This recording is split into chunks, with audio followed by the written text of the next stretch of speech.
All right, so for the first couple of sections in chapter 4, we took some time and we worked on investing money. We did problems with compounding interest monthly, weekly, quarterly, semi-annually, and so on. Then we moved on and we went to compounding interest all the time, continuously. And we found that mystical, fascinating number E, okay?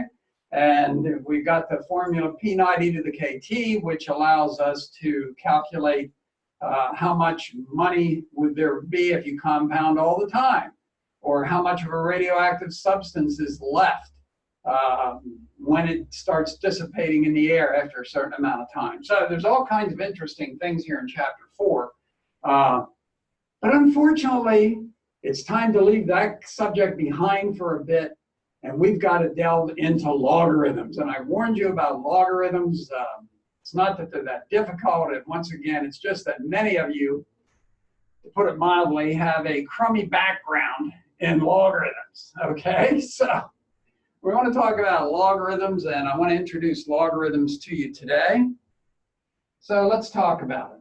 Now, just to give you a little bit of a background here, we started with a power function, okay?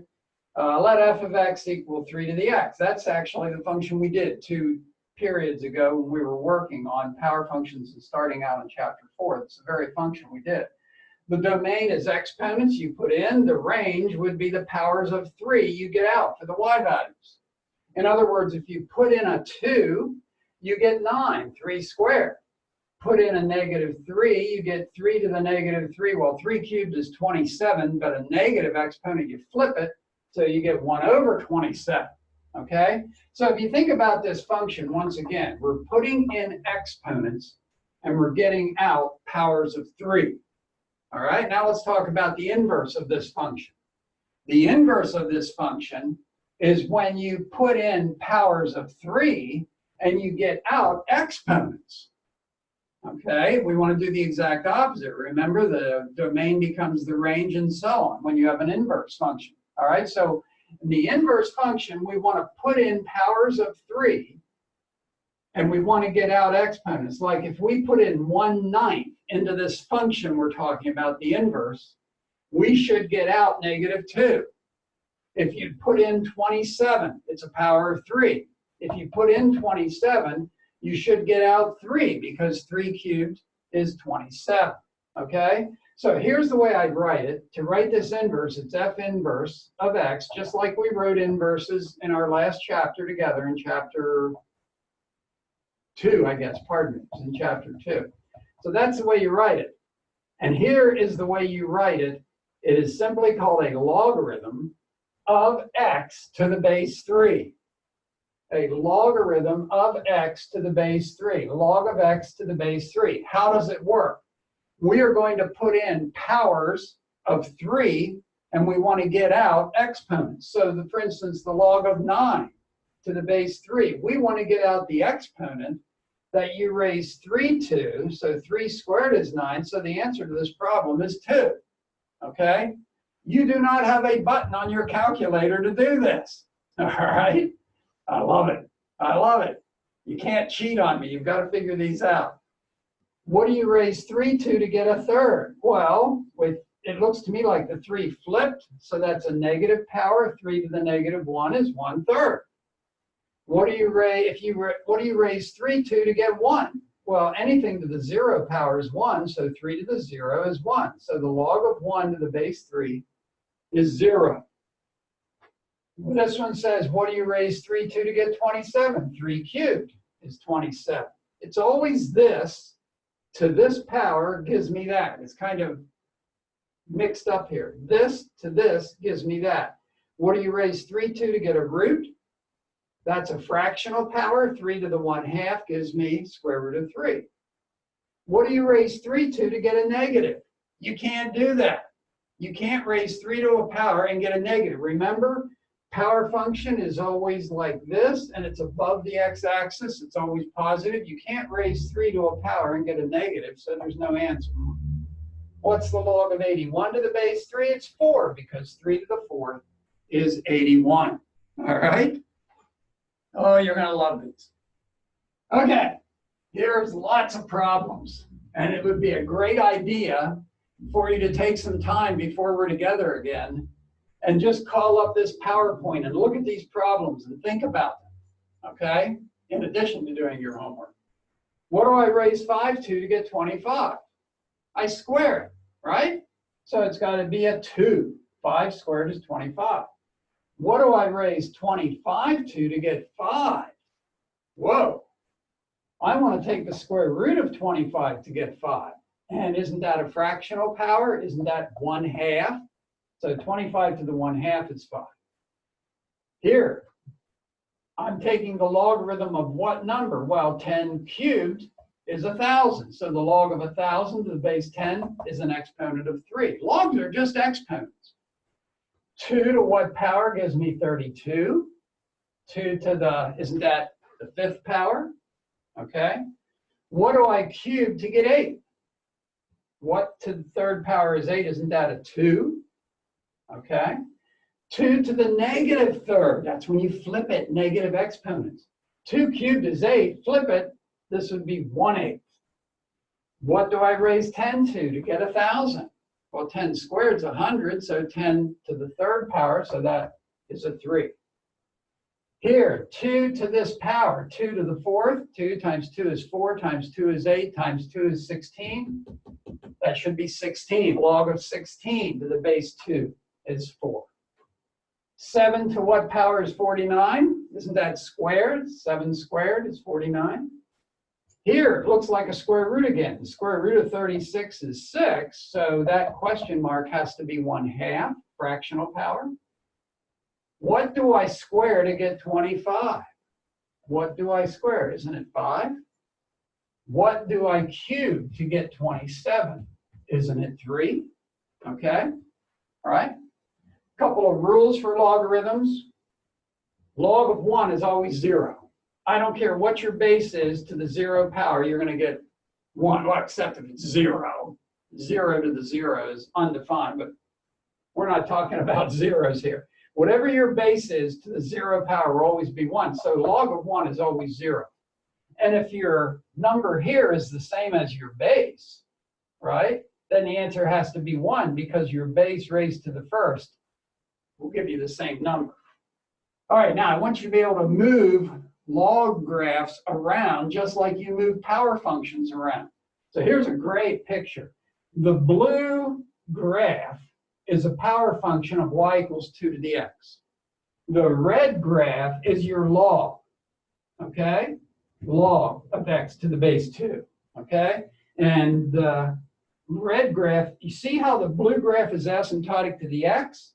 The red is asymptotic to the y, and it gets bigger. The blue gets bigger. Asymptotic to the x, red asymptotic to the y. But there's one other thing that is really cool about this. This logarithm is the inverse function of 2 to the x. Inverse functions. Notice how this and this are mirror images. And actually, I kind of have the graph stretched a little bit to make it fit here in this picture. So it's not perfectly done here. But this is your power function. This is your inverse. This reflected about a perfect diagonal line reflected down will give you the inverse. And that, folks, works for every function and its inverse. We talked about this back chapter 2. Remember how we talked about how this will be reflected down here? It's a perfect view of symmetry about a diagonal line. Okay? Really cool stuff. All right, let's do some sketching. Okay, so if we have your basic log function, so I'm going to sketch the basic log function hits 1 here, just like your power function hits up here. So your log function goes up and gets asymptotic to the y. There is your basic log function. Now, if I add 3 to this, to the whole thing, I'm just going to add 3. It simply moves that up 3. So instead of hitting here, 1, 2, 3, it's going to move up 3 and hit here, explode up, and still get asymptotic to the y-axis. Okay? But what if I only add 3 to the x? Here's the one we started out with. This is y equals log x to the base 2. This is our starting point. If you only add 3 to the x, you remember from back in chapter 2, if you only add a positive 3 to the x, it moves it to the left, 1, 2, 3. And it's going to hit here. It's going to explode up, right? Just like that one. And it's going to get asymptotic. This is -2. So it'll get asymptotic to x equals -3. Okay. How about if I put a negative sign just in front of the x? Negative sign just in front of the x. Not the whole thing, just in front of the x. And my graph is getting a little cluttered here. A negative sign just in front of the x flips it left and right. So instead of hitting at 1, it's going to hit at -1. I'll make this a dot. It's going to explode upward, and it's going to get asymptotic to the y-axis. You see how this one and this one reflect across? Now, how about if I make the whole function negative? The whole function negative. All of these values from here to here are positive. They're going to become negative. All of these values down here are negative. They're going to become positive. I'll make it dotted so we can see it. It's going to be asymptotic up here. It's still going to hit here. And it's going to explode downward. Okay? All right. Now, I told you a little bit ago that you do not have a button on your calculator to do some of these log problems. But there is a couple that you do. All right? Y equals log of x to the base 10. If your base is 10, it's going to be written this way. The 10 is taken away. It is understood that if you don't see a base, you will recognize it as a base of 10. So in other words, instead of writing this problem, log of 100 to the base 10 is 2 because 10 squared is 100. I would write it this way. The log of 100 is just 2. We understand there's a 10 there. And if you look on your calculator, you can find a log button, and you can take the log of 100, and you can get 2. So you do have a button on your calculator for base 10 logarithms. And there's one other one. How about if your base is e? Ah, that lovely number e. If your base is e, they're called natural logarithms, and it's written this way, ln. And if you check your calculator, you also have an ln button. Like if I ask you, what is the log to the base e of 5? Well, I probably wouldn't write it that way. I'd just simply write it ln of 5. In other words, 2.718 is e. What do you raise 2.718 to get 5? Man, I'll bet it's close to being 2. It's between 1 and 2, probably. So what is the natural log of 5? And it's, whoa, wasn't quite as big as what I thought. It's 1.61, okay? In between 1 and 2 is the power. You would raise 2.718 to the 1.61 power, and you should get 5, okay? So there are 2 logarithms that you do have a calculator button to help you figure it out. All right. Oh, these, I love these. These are all logarithms to the base 10. All of them to the base 10, okay? And I want you to try to figure out the log of 23. Don't push it on a calculator. That takes all the fun out of it. A log of 23 is the power you raise 10 to get 23. Now, if I raise 10 to the first, I get 10. If I raise 10 to the second, I get 100. And 23 is in between 10 and 100. So I'll bet it's between 1 and 2. Check me on the calculator. Log of 23, is it not between 1 and 2? Log of 23, you bet, 1.36. How about the log of 3,017? We want to find the exponent. So think about 10 to powers. 10 to the third power is 1,000. 10 to the fourth power is 10,000. 3,000's in between.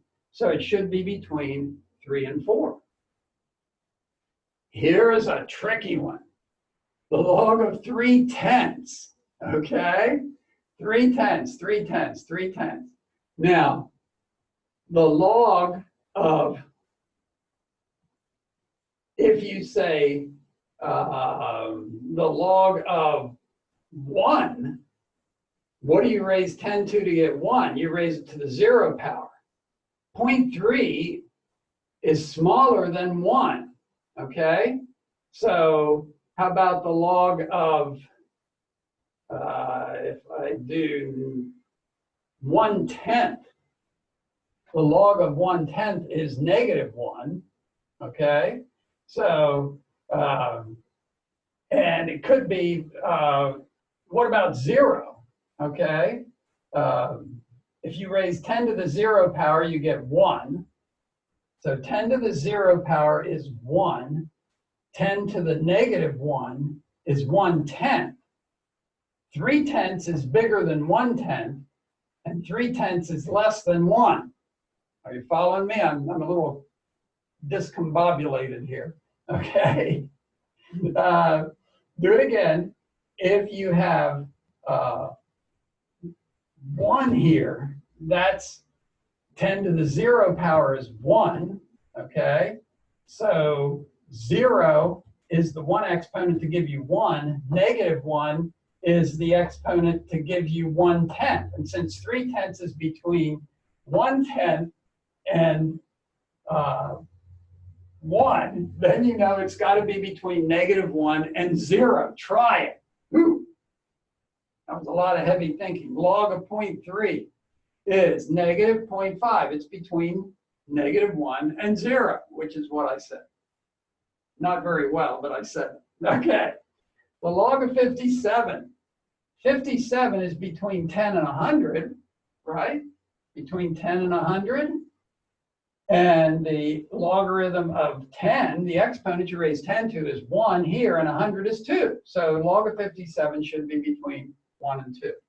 Log of 289. 289 is between 100 and 1,000. And the exponents to get 100 and 1,000 are 2 and 3. So therefore, it's got to be in between 2 and 3. This one's another tricky one. See if I can do a better job on this. We know that 0.05 is between 100th and 1/10th, right? 100th, it's bigger, 500ths is bigger than 100ths, and it's smaller than 1/10, okay? So the power to get 1/10 is -1, to get 100th is -2. The log of 0.05 should be between -1 and -2. I don't trust myself. Let me try. And oh yeah, in between -1 and -2. Okay, it is greater than -2 and less than -1. All right, let's sketch. Find domain and range and the asymptotic line. All right, so let's do it. Here we're going to have, here is, and I'll do this in a different color, our basic log. See if green will work. Oops, that one's dried up. Sorry, I guess I'm going to do it in blue. All right, so here's our basic log function. It's big, asymptotic, okay?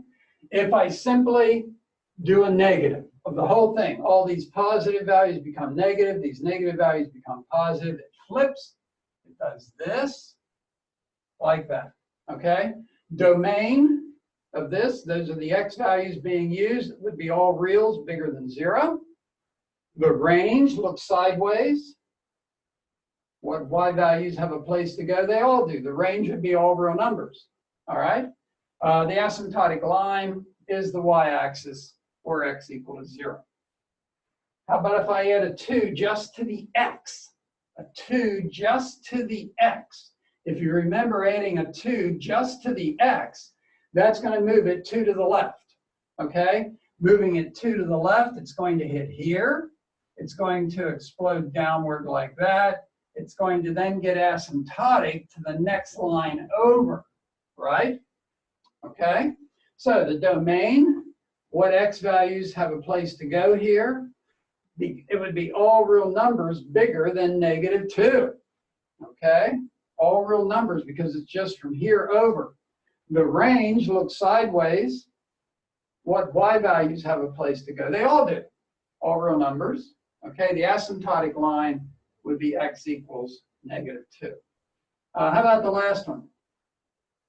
If you put a negative sign only on the x, if you remember, a negative sign only on the x flips it horizontally this way. And then if you add 1 to that, it's going to move it up. So it would initially be like this, but then it moves up 1. Okay, so it's going to come up here, be just like that, get bigger, and still get asymptotic like that. The only change is it moved up away from the -1. All right, so what I've got here is domain. Look at your domain. It's still asymptotic to x equals 0, okay?